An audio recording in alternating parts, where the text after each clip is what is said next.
husband. He kept on questioning him. And then they said they couldn't treat her because it was bad. Like she was that burnt. And my question was,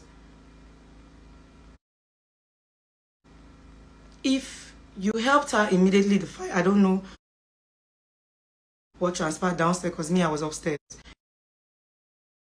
If while she was burning, immediately, she wouldn't have gotten to that point where she was that badly burnt. So already I was furious.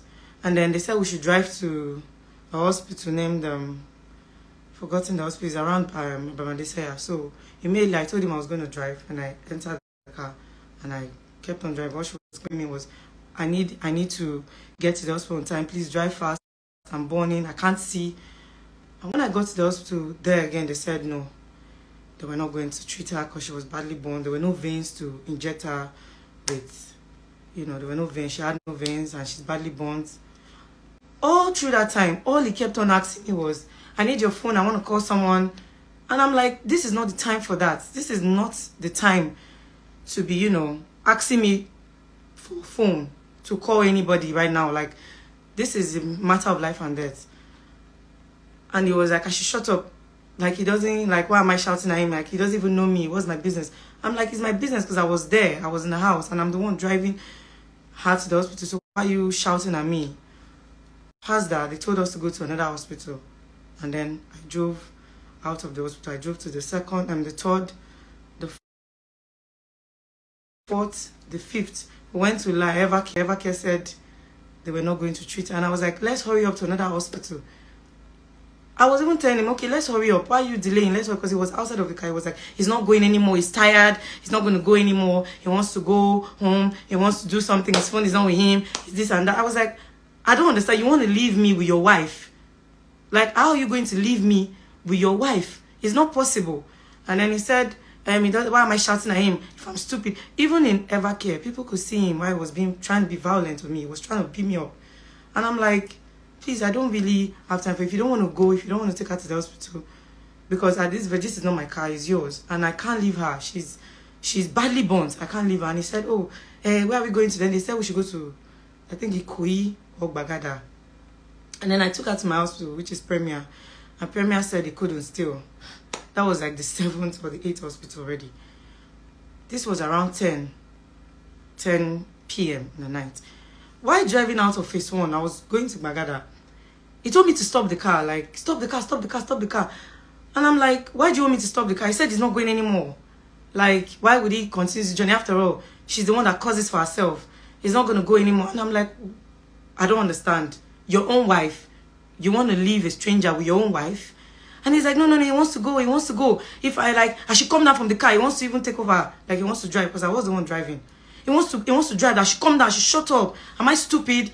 All that time, she was already, you know, in pain. She was screaming. And they told us in the hospital way before that she needed to be in the hospital in less than 2 hours because it's that bad. That was what they told us at the last hospital in phase 1.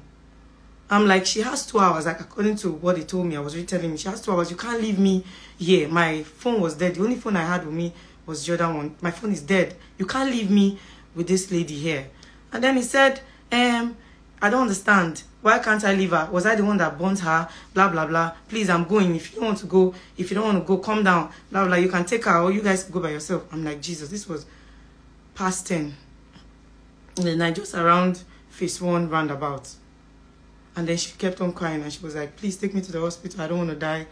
Please take me to the hospital. Please, I don't want to die. If you just drive off. She was like, press the accelerator, just drive off. Don't listen to him. He said, no, I have to stop. Already I was... There was a bag he was carrying. I don't know what was inside. I was just scared. Like, oh, I don't want anything to happen to me. This is late. So immediately, because he was the one at the back, her head was on his lap. So he was like, he pushed her. He has already been complaining, like I said. So he pushed her head and was like, he's going. He was trying to look for his slippers.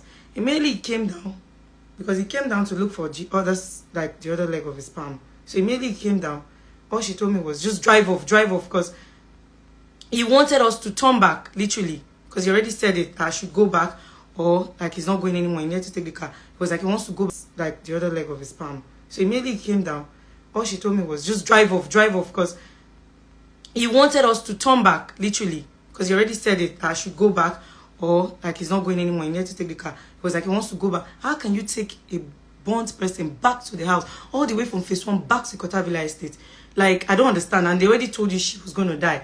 Is it that you want her to die, or you're just, I really don't understand. I really don't know. I really couldn't place it, because you said you wanted us to turn back home when you knew she was dying. I was like, God, I was so scared. So immediately, I didn't even listen to him. Immediately he came down because he wanted to come to the front of the car and, like, you know, take over the steering, maybe drive back or something. So immediately I noticed how violent, because the back of the car was already destroyed. The car was bad.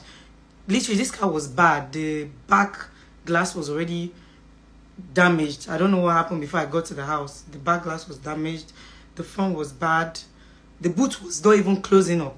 The boot was not closing up. So immediately I pressed the accelerator and just speed up. The door was even open when I was just speeding. Until I got to VI, I think Orenta, I parked there and tried to close the boot. Because already she was like crying and begging and begging. And I'm like, what do? I don't know where to. I don't even know where Bagada is. The hospital is. My other phone was dead. The other one was almost dead. I didn't even know what to do. So immediately I just got into the car and I kept on driving. When I got to Bagada, she was just saying, please, I don't want to die. Please help me. Make sure you save my life, please. I can't see. I can't do anything. Please, I don't want to die.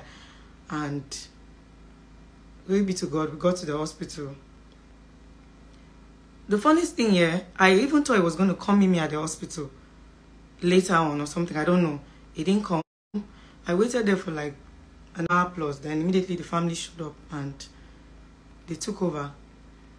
But what I'm trying to say is, you come out online, like they said, is you're in prison, you're in jail, as they say, and I don't know who gave him the phone or something, because from what I heard, he's in prison.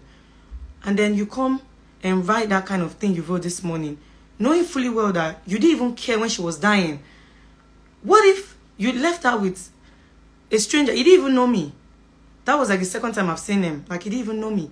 So you leaving her with me at that stage, then you come out on Instagram and say, oh, you miss your wife and kids. The same kids that she has been complaining that you beat up, you don't pay their school fees, you don't do anything for them.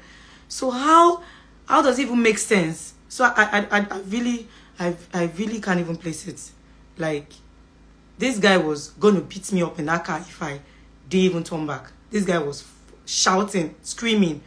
I was so scared for my life. I was the only person with her. What if something had happened to her when she was with me? What would I even say? What if something happened? Because at the end of the day, I didn't even come on live video that period to say anything because I was even scared for my life. I was scared. It's not like I did anything or something. I don't even know what has been going on. I only see things online, and every time she comes on WhatsApp, she posts, oh, he's disturbing her, he's beating her up, he's doing this, he's doing that. And then you come after her death, you come on live, or rather you come on Instagram and tell people that she was an abusive woman. When the doctor saw different scars on her body, there were holes in her body. That was what they even said. Her doctor's report showed that there were holes all over her body. According to her, he had even shot her. I don't know. I wasn't there. But like, you've been maltreating her, you've been beating her up. You guys have had, you know, your arguments and all. Then you come on live on Instagram and say, oh, your wife was aggressive. Or meanwhile, you were the main reason why whatever happened that day took place. Because if you didn't even come home, I don't even know what you came to do, because it was looking so violent that day. What if he had shot everybody? What if something bad had happened? So now you're coming on Instagram to say, oh, you miss your kids, when you didn't even care she was going to die. When you told me in the car that you didn't give a fuck, it was her business. And I asked you, what if something happens, and you said you don't care. So like, what are you trying to say? Like, I don't even know how to place this. Make it make sense to me. Because I was there with you, and I saw the way you were behaving. People saw you. Even when we got to the other hospital, you were so violent. You didn't care. You just wanted to go home. How can you drive a burnt person back to your house? Like, how can you drive someone back to that? They told you already that she had only 2 hours to leave. How would you have thought about driving her back home? To do what? To finish up before you started? Because I don't even understand. And I wish I was actually downstairs to even see how the fire started. Because people were outside when I came downstairs. People were around in the estate.